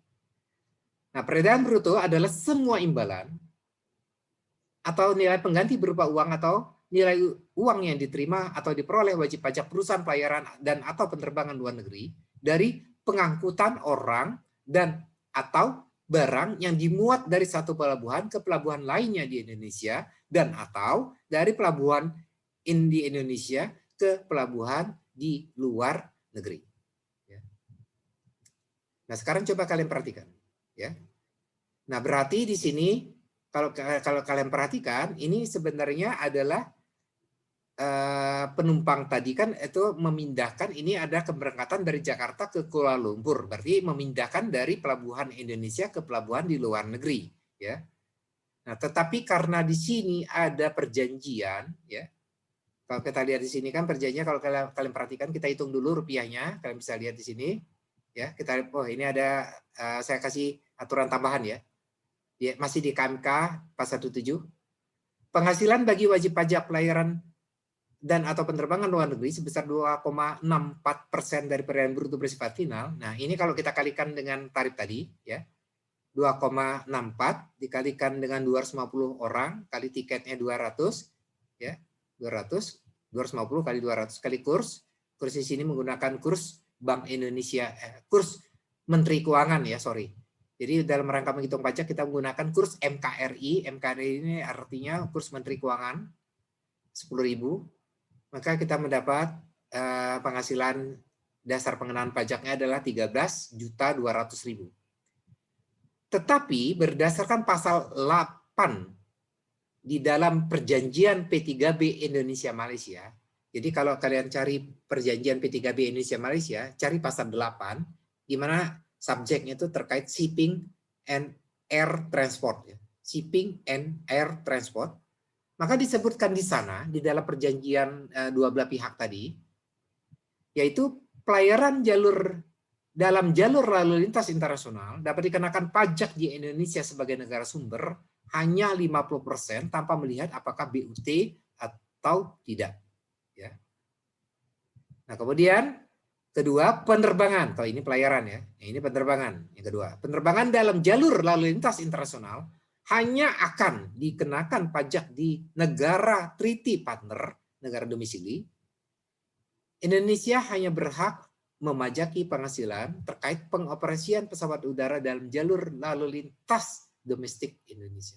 Jadi apabila penerbangan jalur lalu lintas internasional, jadi tadi Kuala Lumpur Jakarta, kemudian dari Jakarta ngangkat penumpang lagi balik ke sana, ke Malaysia, ke Kuala Lumpur, maka Indonesia tidak berhak memajaki terhadap penghasilan yang diterima kalau kita kurskan tadi berdasarkan kurs pajak itu 13.200.000, nggak berhak. Karena di dalam perjanjian dua belah pihak, Tax Treaty Indonesia Malaysia sudah disebutkan Indonesia tidak berhak memajakinya, ya. Jadi karena yang berhak itu adalah negara domisili ya. Memang Indonesia sumber penghasilan karena kan penumpang membeli tiket di Indonesia, berarti kan penghasilan bagi penerbangan Malaysia. Tetapi kan mereka bertujuan ke Malaysia, jadi domisilinya. Jadi negara sumber tidak berhak memajaki menurut perjanjian P3B antara Indonesia dan Malaysia. Belum tentu ya di perjanjian P3B Indonesia dengan negara lain ya. Jadi makanya dalam melihat tarif pajak tax treaty kita harus membaca perjanjian tax treaty-nya atau P3B-nya. Sasaran yang harus dipertimbangkan perusahaan multinasional dalam menentukan harga transfer antar cabangnya yang terletak di negara berbeda antara lainnya adalah berikut ini, kecuali ya. Kecuali ya. Jadi maksudnya apa yang menjadi pertimbangan perusahaan multinasional dalam menentukan harga transfer antara cabang antara perusahaannya yang berada di negara yang berbeda ya.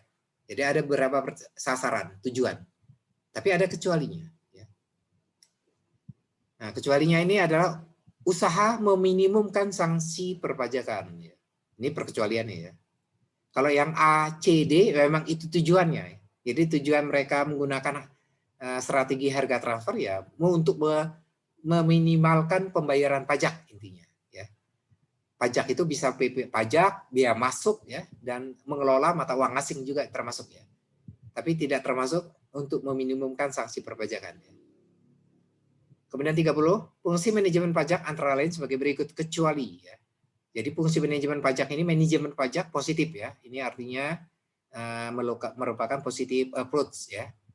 Nah, kalau kita lihat perkecualiannya berarti negatif ya, yaitu di antara 4 ini pilihan yang paling berisiko pidana adalah tax evasion ya, penggelapan pajak. Tax evasion ini penghindaran masih oke. Pemenuhan kewajiban perpajakan benar ini apalagi oke, sangat oke sekali. Menghindari atau menghadapi pemeriksaan pajak ya tidak terlalu pidana ya. Jadi hanya menghindari ya. Jadi belum melarikan diri. Ya, kalau melarikan diri baru yang agak keras ya. Nah, yang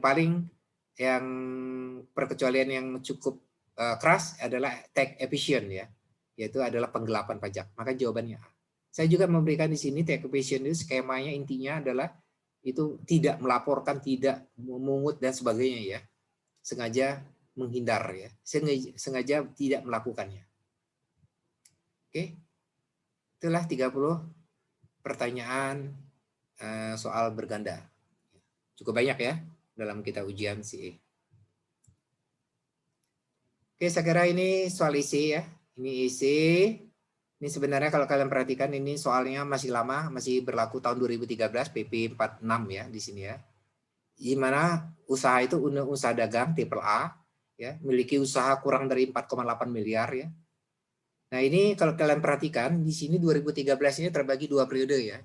Yaitu periode masih berlaku ketentuan lama, yaitu tarif PPh umum.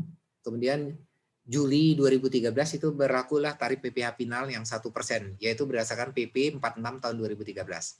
Jadi PP 46 2013 tarif PPh final UMKM ini berlaku ya di pertengahan 2013. Jadi terbagi 2 periode ya.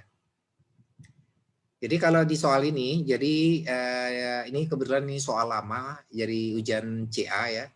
Jadi pada situasi saat itu ya.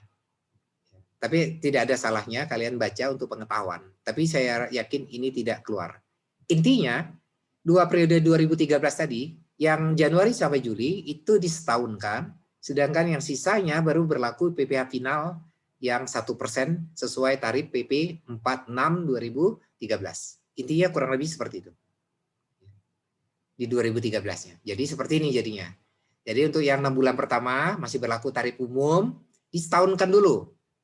12 per 6 kali disetahunkan, dapat 2 juta, berarti masih dikurang 4,6, kemudian dikalikan. Jadi dia berhak menggunakan yang pengurangan 50% dari tarif umum PPh badan ya, atau dikenal dengan istilah tarif PPh pasal 31E. Yaitu 50% kali 25% kali 6 per 12 ya. Ini kan kita hanya menghitung periode setengah tahun ya. 6 per 12 kali 100 juta penghasilan kena pajak ya. Nah, kita dapat angka PPh terutangnya 6.250. Ini untuk 6 bulan pertama 2013. 6 bulan keduanya berlaku PP 46 tarif PPh final 1%. Maka kalikan 1% kali yang penghasilan 6 bulan kedua. Kurang lebih seperti itu ya. Saya kira itu soal yang masih mengacu ke aturan lama. Kemudian kita lanjutkan, sebuah perusahaan di 2013 menghasilkan laba sebelum pajak 150 miliar. Mana lebih menguntungkan? Perusahaan membagi laba setelah pajak berupa dividen. Jadi artinya begini. Perusahaan menghasilkan laba sebelum pajak 150 miliar. Nah, sekarang ada 2 pilihan bagi ya keputusan ya. Mana lagi dihitung mana lebih menguntungkan. Pertama bagi dividen kepada seluruh pemegang saham. Ya. Yang pemegang sahamnya itu adalah orang wajib pajak orang pribadi. Jadi semuanya adalah orang pribadi pemegang sahamnya. Atau tidak usah bagi dividen, tapi dananya itu ditahan untuk pengembangan perusahaan. Nah, dengan harapan tahun berikutnya baru nanti ada pengembalian modal 20%. Jadi untuk tahun ini tahan dananya untuk pengembangan, nanti tahun depan baru kita bagi ada pengembalian modal 20%. Nah, itu mana kemudian saham tadi nanti bisa dijual keseluruhannya, di mana dengan asumsi nilai nominal saham sama dengan nilai pasar saham. Jadi di antara 2 pilihan ini mana yang lebih menguntungkan? Bagi dividen atau tahan? Ya, tunggu tahun depan. Nah, sertai jawaban saudara dengan ilustrasi perhitungannya, ya, dan disertai dasar hukumnya. Jadi dua ya pilihan ya, dividen atau ditahan ya. Kita coba yang pertama, dividen. Nah, kembali saya ingatkan kalian ya, ini adalah soal mengacu ke peraturan berlaku 2013 ya, di mana ketentuan dividen masih berlaku. Nah, untuk saya perlu ingatkan kalian sekarang per tahun 2021 ketentuan dividen tidak berlaku lagi ya. Jadi sejak Undang-Undang Cipta Kerja nomor 11 tahun 2020 kita gampangnya mulai berlaku awal 2021 lah ya. Maka dividen yang dibayarkan kepada badan atau orang pribadi itu bukan lagi objek pajak sepanjang diinvestasikan untuk di Indonesia ya. Jadi dividen yang diterima itu digunakan untuk investasi kembali. Maka dividen yang diterima yang dibayarkan kepada orang pribadi atau badan itu bukan lagi objek pajak. Tapi lihat catatannya sepanjang dividen tersebut digunakan untuk diinvestasikan kembali di Indonesia. Kembali ke sini kita masih mengacu ke aturan 2013 berarti ya. Pertama berarti kita harus ngitung pembagian dividen. Jadi bagi perusahaan laba bersih sebelum pajak kan tadi diketahui 150 miliar. Nah, tarif PPh badan kan 25%. Berarti laba setelah pajak kan 112. Jadi laba setelah pajaknya 112,5 miliar. Nah, kemudian bagi dividen kepada orang pribadi 75 miliar ya di sini ya. Ini kita bisa lihat di sini. Dividen 75 miliar berarti 50% ya. Nah, ya. 50% ya di sini ya. Dividen yang dibagi adalah 50% dari laba tadi, 75 miliar. Nah, berarti karena ini pada saat itu 2013, dividen yang dibayar kepada orang pribadi itu masih merupakan objek PPh final pasal 4 ayat 2 tarifnya 10%. Jadi terhadap pembayaran dividen kepada orang pribadi dipotong PPh final 10%. Maka di sini PPh-nya 7,5 miliar. Jadi kalau kalian bisa lihat, bagi perusahaan tidak ada masalah, laba setelah pajaknya tetap 112,5. Karena dividen kan itu dikeluarkan dari laba setelah pajak. Saya ulangi, dividen itu bukan biaya atau pengurang dari penghasilan. Dividen adalah pengurang dari laba setelah pajak. Jadi bukan biaya. Dividen bukan biaya, bukan pengurang. Nah, jadi yang kena efek, jadi di sini laba kena pajak tetap tidak terpengaruh. Kalau misalnya perusahaan ngambil kebijakan bagi dividen misalnya, maka laba tidak pengaruh ya dalam perhitungan pajaknya tidak terpengaruh karena dividen itu kan dibagi setelah dipotong pajak. Ya, laba setelah dipotong pajak. Jadi terhadap pajak nggak ngaruh. Tapi yang berpengaruh orang pribadi yang terima duit dividen. Karena dia kan dipotong 7,5 miliar. Kurang lebih begitu. Karena B, jika dia tidak bagi dividen. Jadi artinya ditahan. Jadi laba bersih 150 tetap ada 112, laba ditahan 112. Kalau ini kan berarti nanti laba ditahan berkurang 75 miliar ya dari 112 ya. Ya, kali ini laba ditahan menjadi tetap 112 tanpa ada pengurangan dividen. Misalnya jika diasumsikan dana yang ditahan dari laba ditahan tersebut diinvestasi untuk pengembangan perusahaan untuk tahun berikutnya dan memperoleh pengembalian modal 20%, maka nilai perusahaan naik menjadi 139,5 miliar yaitu berasal dari 112,5 miliar dari laba ditahan yang kita tahan tadi ditambah dengan 20% pengembalian modal. Jadi laba ditahan ditambah dengan kenaikan 20%, totalnya menjadi 139,5 miliar. Nah, kemudian di tahun berikutnya, kan kalau tahun ini ditahan, tahun berikutnya akan dibagikan. Maka nilai saham perusahaan yang semulanya di tahun itu 112,5 karena tidak ada pembagian dividen. Karena dari dana tadi kita putar ya untuk mendapatkan pengembalian modal 20%, maka totalnya berubah menjadi 139,5 miliar. Berarti laba ditahannya jauh lebih tinggi. Sehingga kalau saham itu, misalnya saham itu dijual dengan laba ditahan yang tinggi, maka PPh finalnya paling kenanya kan 0,1% dari total penjualan 139 tadi ya. Misalnya seluruh laba ditahannya tadi, misalnya dilakukan penjualan saham, berarti paling kenanya kan 0,1% PPh final atas penjualan saham saja. Ya, yaitu totalnya 139.500. Jadi kesimpulannya, lebih baik perusahaan menahan dividen, menahan pembayaran dividen sampai tahun depan. Di tahun depan dilakukan penjualan investasi saham. Karena itu lebih menguntungkan. Menguntungkan pertama tentunya dari besar pajak yang ditanggung. Kalau misalnya kita tahan tahun ini, kemudian kita jual saham tahun depan, kita hanya nanggung pajak 139.500.000. Tetapi jika dibagi dividen di tahun ini, maka pajak yang ditanggung kita, pertama adalah yang ditanggung perusahaan 37,5 miliar, kemudian ditanggung oleh orang pribadi, pemegang saham dalam hal ini 7,5 miliar. Jadi cukup besar ya. Jadi lebih baik perusahaan tidak membagikan dividen. Ya. Karena tahan saja setahun, kemudian jual saham tahun depan, maka kita kena bayar pajak PPh final cukup 309.500.000. Oke.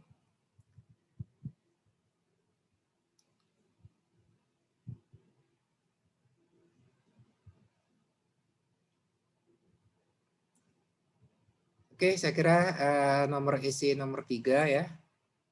Ini nomor 3 isi 3. Sebenarnya saya sudah beri perbandingan untuk memberi jawabannya.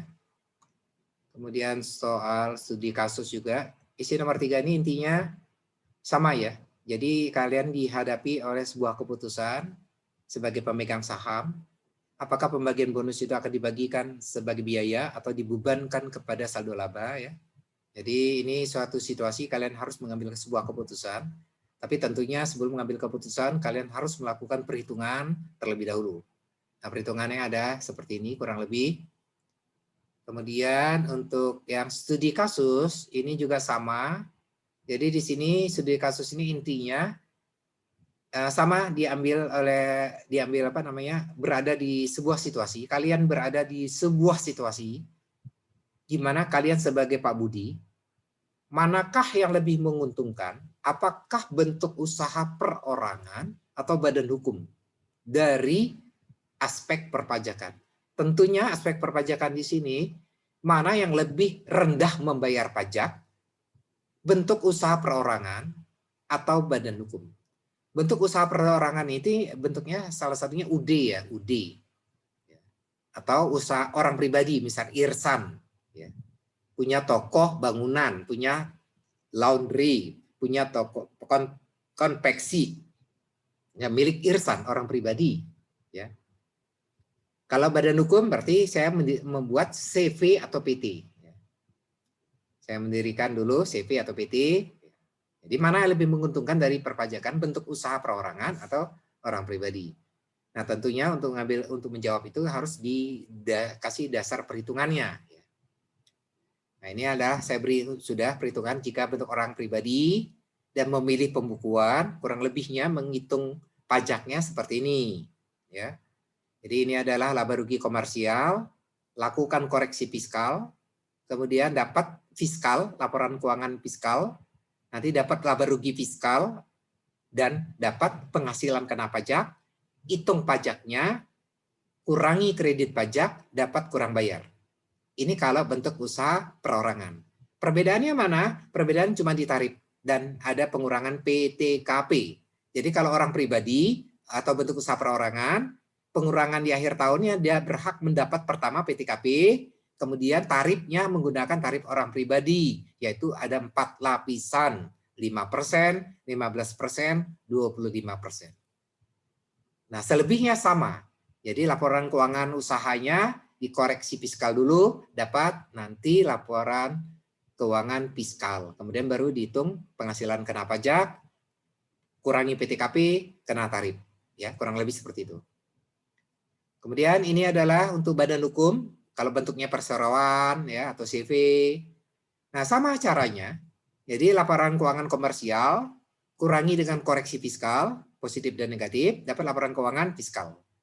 Nah, kemudian langsung kena tarif PPh badan yang tarif tunggal ya. Yang kalau di tahun lalu ya, ini kebetulan soal kita ini adalah tahun 2013, itu masih berlaku tarif PPh badannya adalah 25%. Ya. Nah, kalikan saja. Karena ini omsetnya ini kurang dari 4,8 pada saat itu, berarti mendapat pengurangan 50%. Jadi 25% kali 50%. Karena ini pasal 31E ya. Di pasal 31E Undang-Undang PPh menyebutkan wajib pajak mendapatkan pengurangan 50% dari tarif normalnya 25% ya. Apabila penghasilan brutonya kurang dari 4,8 miliar setahun. Ya. Itu pasal 31E. Nah, ini dikalikan dapat PPh terutang kurangi kredit pajak. Maka PPh kurang bayarnya sekian. Nah, bandingkan kemudian. Jika Budi mendirikan PT, dia bayar pajak akhir tahun 26 juta sekian. Jika dia perorangan, bayar pajak akhir tahun sekian 32 juta. Maka dari angka ini kita bisa perbandingkan, ternyata lebih murah yang jika berbentuk badan hukum. Maka sarankan kepada Budi, lebih baik dia atas usaha dia, lebih baik memiliki badan hukum daripada atas nama orang pribadi. Karena pajaknya lebih tinggi. Oke, kurang lebih seperti itu. Nanti mungkin yang saya bagikan kepada kalian studi kasus ini kan tidak ada jawaban ya. Betul ya? Ada yang Masih kosong, Pak. ya, saya emang tidak memberi jawaban kepada kalian ya. Itu studi kasus ini tidak saya berikan jawaban, hanya soal saja ya. Betul ya? Iya, Pak. Iya, Pak. Betul, Pak. Iya, Pak. Ya. Nanti kebetulan ini saya tidak menjelaskan karena mungkin kita keterbatasan waktu siang ini ya. Nanti saya akan bagi di grup WA saja ya. Di grup WA untuk kunci jawaban yang studi kasus ya. Oh ya, tambah dengan yang soal isi nomor 3 ya tadi ya, yang saya tidak jelaskan ya. Oke, saya kira cukup ya. Jadi kembali saya ulangi, jawaban yang soal isi nomor 3 dan studi kasus akan saya berikan nanti agak sorean ya, nanti di grup WA. Baik, saya kira cukup untuk pembahasan soal-soal kita siang ini. Silakan kalau ada yang ingin ditanyakan. Atau sudah pada bosan semua mendengarkan siang ini? Ya, Pak, izin Pak bertanya, Pak, kalau PTKP misalnya dia punya 4 anak gitu ya. Terus kan yang 3 kan ikut suami, yang 1 bisa ikut istri nggak ya, Pak? Tanah atau anak ini? Anak, Pak, anak. Oh, anak. Kirain tanah. Anak, Pak. Enggak, anak, Pak. Jadi punya 4, yang 3 ikut suami, 1 bisa ikut istri nggak ya, Pak? Jadi anak 4, 3 ikut suami, 1 istri, nggak boleh. Oh, itu namanya itu ngakalin itu, nggak boleh ya. Jadi defaultnya gini, default tahu ya, default itu ya. Default itu adalah posisi standar. Setiap perempuan bekerja itu TK 0. Jadi jangan ditambahin dengan anak. Defaultnya TK 0. Nah, di luar anak tanggungan boleh yang lain. Ya, seperti itu. Defaultnya TK 0 dulu lah, kita sepakati ya. Jadi ibu-ibu ya, Ibu Novia, ada Ibu Hanifah ya, Ibu Rini ya, Ibu Dianti ya. Enak, keluar kota itu statusnya bujangan ya, TK 0. Jadi kalau mau ngobrol ya saat kita tugas keluar gitu ya, boleh itu. Kan statusnya. Kalau aku Pak. Kalau Pak Kurnadi sama Pak Denny nggak boleh itu, nggak boleh. Tapi lakunya buat pajak doang, Pak. Oh iya, makanya saya bilang kita gunakan pasal aturan yang menguntungkan kita, Pak. Bagi menguntungkan pajak, enak kan disebut bujangan. Nah, berlakulah peraturan pajak gitu kalau keluar kota. Oh iya. Ini beda kalau ibu-ibu keluar kota dengan Pak Kurnadi keluar kota, beda itu, Pak. Mau tahu ceritanya? Kalau Ibu Novia keluar kota, saya ambil ilustrasi Ibu Novia ya, bapaknya Pak Kurnadi ya. Pak Kurniadi ya. Ini ilustrasi saja, ini bukan berarti perbuatan mereka. Kalau Bu Novia dapat tugas dari perusahaannya di Medan, suatu ketika makan malam di lobi hotel, ngelihat anak-anak berlari di lobi hotel, maka pasti Bu Novia ingat sama anak sendiri di rumah, lagi ngapain di rumah sama bapaknya. Beda dengan laki-laki Pak, kayak Pak Kurniadi misalnya tugas ke Medan, tinggal di hotel. Suatu ketika di lobi hotel, lihat lihat istri orang lagi lewat gitu kan. Yakinlah Pak Kurniadi lupa sama istri sendiri, pasti ingatnya muka istri orang tersebut gitu kan. Itulah perbedaan antara laki-laki dan perempuan kalau keluar kota. Begitu ya Pak ya? Pak Kurniadi kok senyum-senyum, berarti pengalaman pribadi ya Pak ya? Ya, pasti lupa wajah istri sendiri Pak ya? Istri orang terus ya? Ngeblank ya. Ngeblank. Karena merasa bujangan ya. Kalau di telepon baru ada muncul nama di HP baru ingat ya. Oh ya ternyata istriku menelpon gitu ya. Ibunya anak-anak. Oke, silakan kalau ada pertanyaan.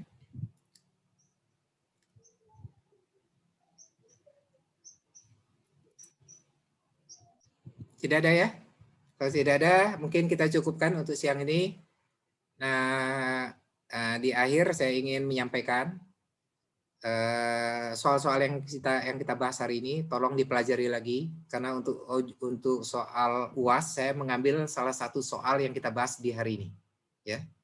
Jadi soal-soal UAS saya ambil salah satu soal yang kita bahas di hari ini. Jadi tolong dipelajari lagi dan mudah-mudahan nanti di minggu depan kita di UAS semua Bapak Ibu bisa mendapat nilai maksimal. Ya. Mungkin itu yang dapat saya sampaikan. Kita ketemu lagi minggu depan, tapi dalam suasana ujian, UAS, dan mudah-mudahan kita semua dalam keadaan sehat. Oke, baik. Terima kasih semuanya. Selamat siang. Assalamualaikum warahmatullahi wabarakatuh. Waalaikumsalam warahmatullahi wabarakatuh. Terima kasih Pak Irfan. Terima kasih Pak. Ya, sama-sama semuanya.